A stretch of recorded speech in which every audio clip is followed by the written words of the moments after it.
Balik operasyon ang Zamboanga International Airport simula bukas. Alamin natin ang mga detalye mula sa NAIA 3 sa Pasay City. Nakatutok doon live si Jay Sabale. Jay? Mel, inalis na nga ng Civil Aviation Authority of the Philippines o CAAP ang suspension sa flight pa Zamboanga City. Bukas sa madaling araw ay magsisimula na nga ang commercial flights papasok at palis doon.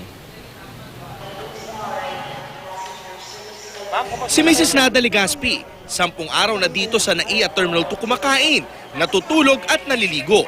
Dumating sa airport noong linggo at pauwi sana sila ng Zamboanga City nang itigil ang biyahe dahil sa pag-atake ng MNLF sa syudad. 10 araw na po kami dito, sir. 10 araw? Kasi, nung linggo pa po kami dumating dito. Si Helen Bonyo naman, galing pang Saudi Arabia at pauwi sana ng Zamboanga City. Kaya laking tuwa nila nang malaman na muling ibubukas ng CAAP ang flight papuntang Zamboanga City. Tapos na-stranded na, 22 na. 22 na. Hindi ko alam kung meron. Sure na sa 22. Kasi sabi nila, kagabi, sabi nila may open na daw. Nakipagpulong daw kasi ang Civil Aviation sa Zamboanga Crisis Committee at DILG. Pwede nang magpalipad ng commercial flight. Effective tomorrow, we have opened up Zamboanga airspace for commercial flights. And initially, we're going to have 2 flights there, one from Cebu Pacific, one from PAL Express. Pero sa ngayon, limitado pa ang mga flight. Ang Cebu Pacific at PAL Express, tig-isang round-trip flight lang ang pabiyabiyahiin bukas. Ayon sa Cebu Pacific, ang mga pasahero nilang originally nakabook ng September 19 ay kanilang tatawagan upang makapamili ng booking. Hanggang isang hand carry bag lang ang dapat dalhin na may bigat na hanggang 7 kilo. Pwede ring tawagan ang kanilang opisina.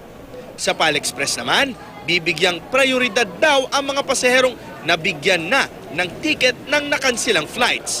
Pero magdadagdag ng flight sa Biyernes at Sabado gamit ang Airbus para maibiyahe lahat ng stranded. Maaari rin daw silang tawagan sa kanilang opisina.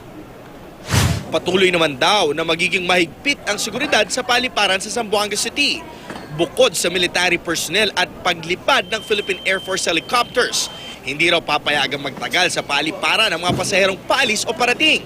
Sa isang covered court na may layong 5 minuto mula sa airport titipunin ang mga pasaherong palabas ng Zamboanga kung saan dadalhin sila ng sasakyan papuntang airport. Ganoon din sa mga parating ng Zamboanga. Sa nasabing covered court din sila maaaring sunduin. Bukod riyan, lahat ng pasahero ay papayagan lamang makapagdala ng isang hand carry na bag. You may wonder why we only have 2 flights.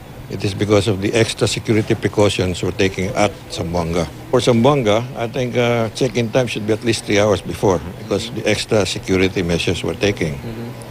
Now, for Manila, it's going to be a normal operation. Ay babalik ng Zamboanga City si Captain Andrew para tignan ang sitwasyon doon upang malaman kung maaari nang dagdagan ang mga flight. Mel? Maraming salamat sa iyo, Jay Sabale.